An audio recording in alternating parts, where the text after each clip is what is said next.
it's whispering after all, so it's a win-win situation, right? So, if you enjoy my videos, feel free to like, comment, subscribe. It's very much appreciated.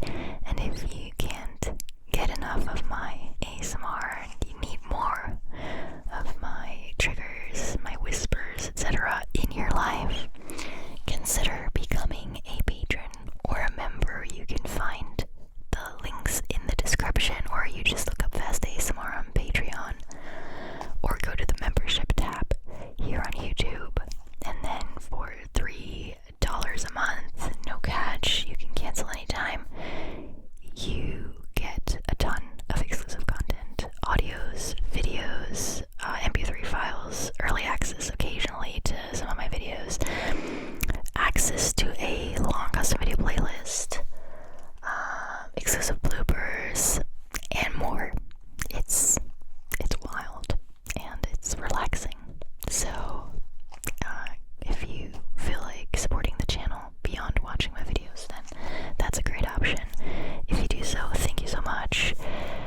To those of you who are here continuously watching my videos, thank you so much too. This is a great support as well, and it really helps out the channel as well, so thank you so much. Okay, last bit of self-promo. I almost forgot. I have a second channel, if you didn't know. It's called No Headphones ASMR. How ironic, right? I was begging you at the beginning of this video to wear headphones. And I have a second channel where I'm basically asking you not to wear them. It's a lo-fi channel. Fast, aggressive, chaotic, unpredictable, you name it. All that good stuff. And that's what I do over there. So basically the complete opposite of what I do on here. And it's great. We all love it. And if that's your type of ASMR, check it out. We will welcome you with open arms. Okay, now that that's over, let's just get to some of the items and triggers here on my desk. It's surprisingly clean and organized for a change, but I do have some triggers from a previous video on here. One of them you can hear right now. You can't see it yet, but you can hear it. It's actually not a trigger that I used. I just realized it served as a kind of like a mic, not so much a mic stand, but as sort of like kind of like almost like a shock mount for the mic that I was using, which was the 5-fine. I put it on top of this silicone mat, or like it's like a pot holder or a hot plate. It's made of silicone. It has this beeswax kind of shape and texture, and I put it on top of that, and it's a little bit. It absorbs some of the rumble and the shock. I could never set the 5-fine directly on the table. It would sound horrible. It would, all the times I'm like touching the table from grabbing stuff or just from resting my arms, that would all be audible. So I set it up on different mats, and then I put a towel on top of it, and then it's actually quite nice. If you don't know what the 5-fine mic is, that's the I think it's only available in black. It's kind of like a little bit like a Blue Yeti. It's a little cheaper, it's a little smaller, it only comes in black. Quality wise, they are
here, you know this item very well. It's been with this channel for a really long time. One of the frequently and recurring cast members, if you want.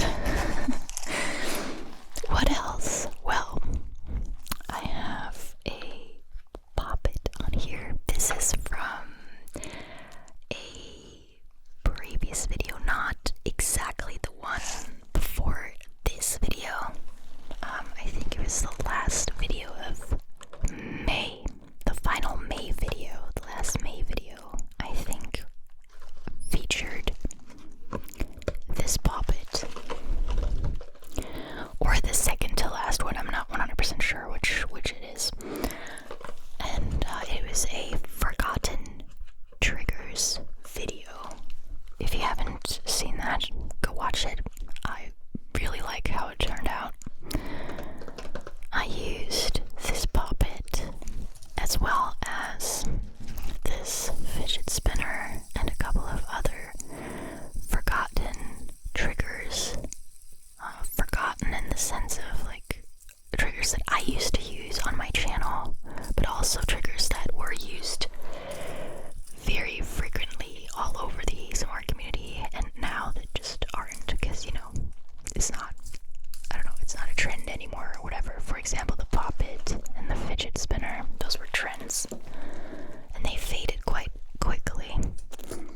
And then I featured 2 items in that video that were really only forgotten triggers on my channel, because I haven't used them in a while on my channel. And like I said, I really like how this video came out, so if you haven't watched that, go ahead, do so. It's really relaxing, and I said that in the video, I'm going to say it in this video again. I don't know why the fidget spinner isn't still a thing. It makes amazing sounds. I love it. I mean, come on. Why did we stop using this? Seriously. So that's on here. The poppet is on here. Same for the poppet, by the way. I really like how they sound. Not necessarily the popping sound, which I know is the whole point, but I really like the scratching sound that you can create with poppets. It's not even what they're originally were made and meant for, but you can basically scratch all poppets quite nicely, and they make a really nice sound. Anyway, that's why that's on here. I also have a slinky on here. I was going to see, that's a little bit of a behind the scenes and a little bit of a fun fact. I was going to include the slinky as well in that very same video, because I feel like the slinky is both. We used to be around quite a bit more all over the community, but also I personally used to use it a lot more frequently than I do now. But then I remembered the fidget spinner, and I was like, no, I'd rather include the fidget spinner. I was running out of time, so I couldn't do both. So I decided to go with the fidget spinner and not the slinky. The slinky's kind of a forgotten trigger as well, if you ask me. And I do use it every now and then still on my second channel, but very rarely on my main channel. I think in my latest ASMR for people who are deaf video, I used a slinky after not having used it in ages. So definitely a forgotten trigger, which is a shame because it makes a really nice sound. Quite subtle, but it could also be a less subtle sound for sure. Like you could actually make some quite aggressive sounds with these. Trust me, I've used this on my second channel, so I know. And then I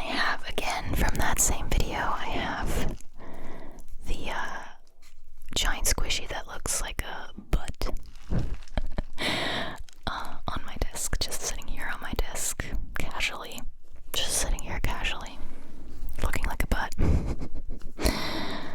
I used to use this quite a bit when I got this, but I don't know. I think I even said that in the video. I don't know why I stopped using it. It's not like I completely stopped, but I'm definitely not using it as frequently anymore. There's not too much you can do with it. Quite nice tapping sounds. The squishing is pleasing and satisfying visually, but doesn't make much of a sound itself. So I don't know. I don't really turn to this trigger a lot. I feel like there are quite a few other triggers that I have that are much better. So it's fun to play with, though. I'm playing with it right now. Have been since I picked it up about a minute ago. It's nice. It's a nice trigger to play around with. Definitely, for me, it falls into the fidget category. It's really nice and quiet, but it's great for fidgeting. Some fidget toys are annoyingly loud, so it's like, even if you really needed to fidget with those in class or at work, or I don't know, while you're traveling, it would be very annoying for the people around. So this is at least really quiet, but then again it looks a little awkward to just be squeezing this butt-looking thing the entire time. Okay, let's read some of those facts that we've been reading lately. I don't remember which fact I read to you last time. Oh, on 125. It was the peanuts. It was the peanut fact. Give me a second. I need to verify that I'm human. And this may take a few seconds. Relax. There we go. So it was something about peanuts. Oh, Jesus Christ. Decline. Okay, let me find the peanut fact. What was it? Did we read it? Was that the last one that we read, or was that the one before the last one that we read? I don't know, actually. Let's see. Spam. I remember the spam. Fun fact. Oh, right. Do you guys remember the arsenic? This arsenic skincare fact. Jeez. Where is the peanut? I can't find the peanut. I can't find the peanut. Fungi. Oranges. Actually, one that doesn't appear in any state name. Cow bison hybrid. It's called a beefalo. I'm sorry. I'm pretty sure we did not have that one yet. The first oranges weren't orange. I don't think we had that either.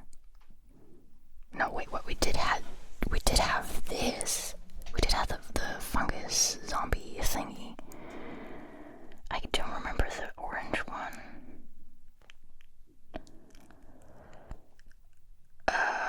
No, yeah, we definitely had that one. Okay, I can't find the peanut fact, and it makes me question that we actually got that far. It must be much further down than I thought, and on the way down to that peanut fact, I was just reading other facts that I didn't remember, so I don't think we actually read these. So I'm gonna start from with the after the last one that I do remember, which was the fungus. A fungus turns ants into zombies, controlling their minds and bodies. I'm 100% sure we read that together. So next up, we might have read that, but I don't remember, so I'm just gonna read it again. The first oranges weren't orange. Oranges have a pretty interesting origin story. The first oranges from Southeast Asia were actually green. In fact, oranges in tropical regions such as Vietnam and Thailand still stay green through maturity. I didn't know that. That's really cool. So they look like systems, basically, right? It's really funny. Most produce, like most fruits and vegetables, originally looked so different. Like the original banana, the original carrot, basically everything looked very, very different millions of years ago, and has undergone quite a process of evolution. They were, if we traveled back in time and tried to eat a original banana, we would probably poison ourselves. Most of them were not edible. It's really interesting. Next up, there's only one letter that doesn't appear in any US state name. See, now that one I feel like we read together. Like I read you that fact. But the previous one I definitely don't remember, so we're gonna read it again. Or for the first time. What do I know? There's only one letter that doesn't appear in any US state name. Can you guess the answer to this random fun fact? You'll find a Z, Arizona, a J, New Jersey, and even two X's, New Mexico and Texas. But not a single Q. So Q is the only letter in the alphabet that doesn't appear in any US state name. Now this one, I don't know, that made me chuckle. I don't really even know why. A cow. Is it bison or bison? Because in German it's called bison, but I want to say B-I is usually pronounced bi in English, so it would be bison. That's how I'm going to pronounce it. If that's wrong, please correct me in the comments. A cow-bison hybrid is called a beefalo. Who came up with that? Beefalo. I didn't even know that these existed, which has been around since the early 1970s, is produced in more than 35 states. It was developed by D.C. Bud Basilo, a California rancher who successfully crossbred American bison and domesticated cattle, says the American Beefalo Association. Yes, there is such a thing. And it's actually good for you because it contains fewer calories, less cholesterol, less fat, and more protein than conventional beef. Beefalo. Yeah, why this is not talked about outside of the US? Is it even talked about inside of the US? I've never heard of beefalo. I'm pretty sure they don't sell it here. If they do, not under that name. They probably sell it to you as a regular cow's meat. So, like regular beef, I mean. But who knows? Maybe for you guys, beefalo is one of the most normal, everyday things. But to me, it's certainly not. Johnny Appleseed's fruits weren't for eating. I don't know who Johnny Appleseed is, but let's see. Yes, there was a real John Chapman who planted thousands of apple trees on US soil. But the apples on those trees were much more bitter than the ones you'd find in the supermarket today. Johnny Appleseed didn't expect his fruits to be eaten whole, but rather made into hard apple cider. Let me quickly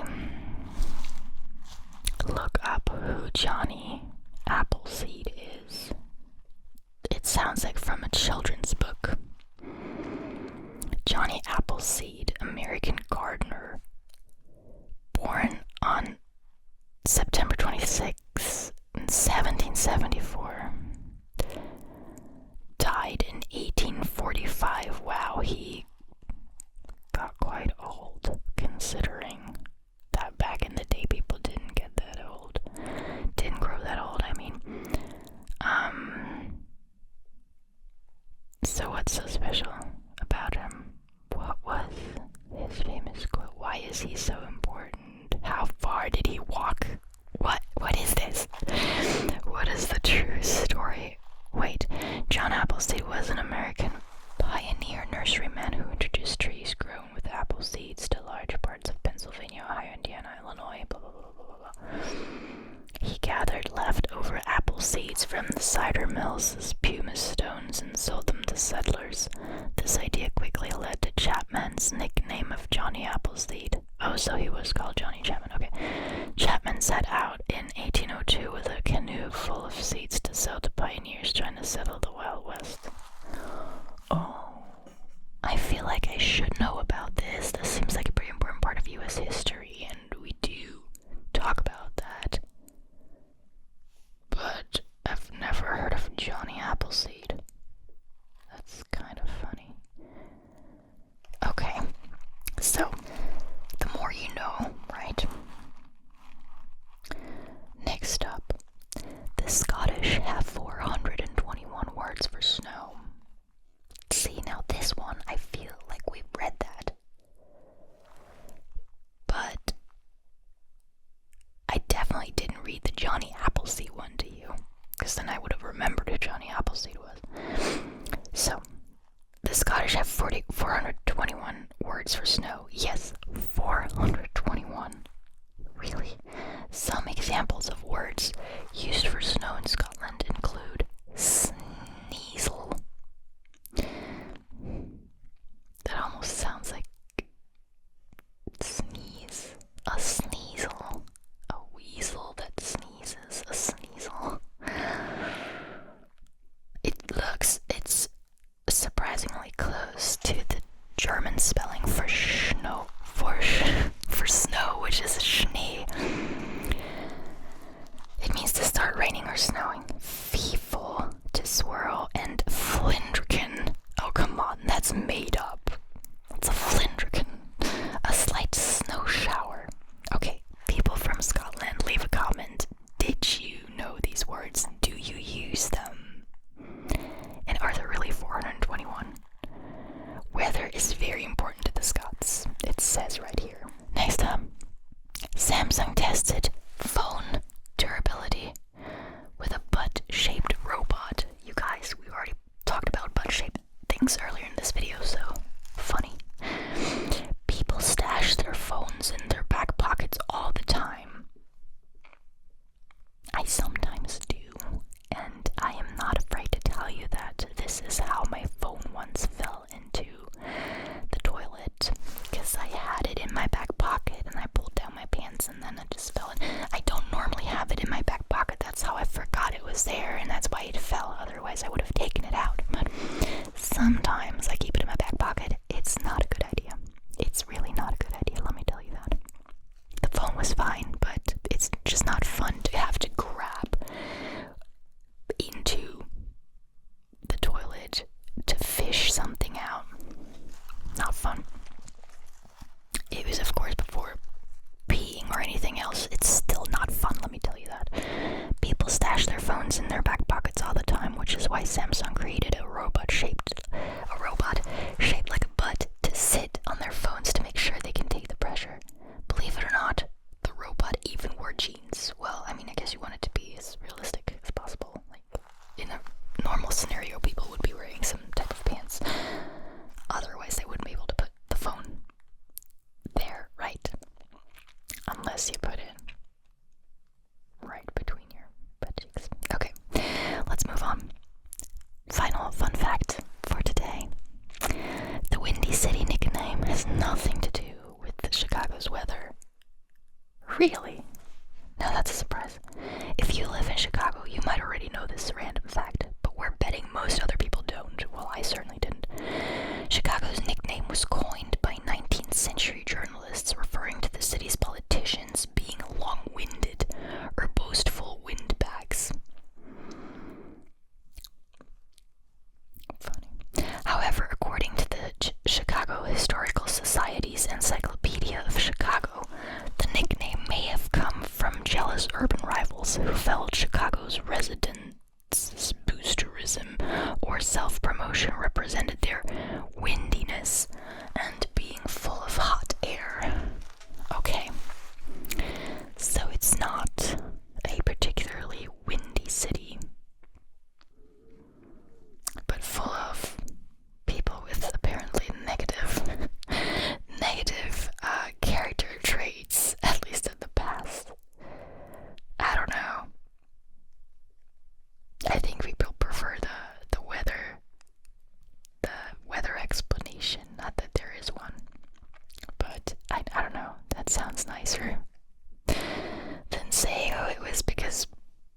once upon a time.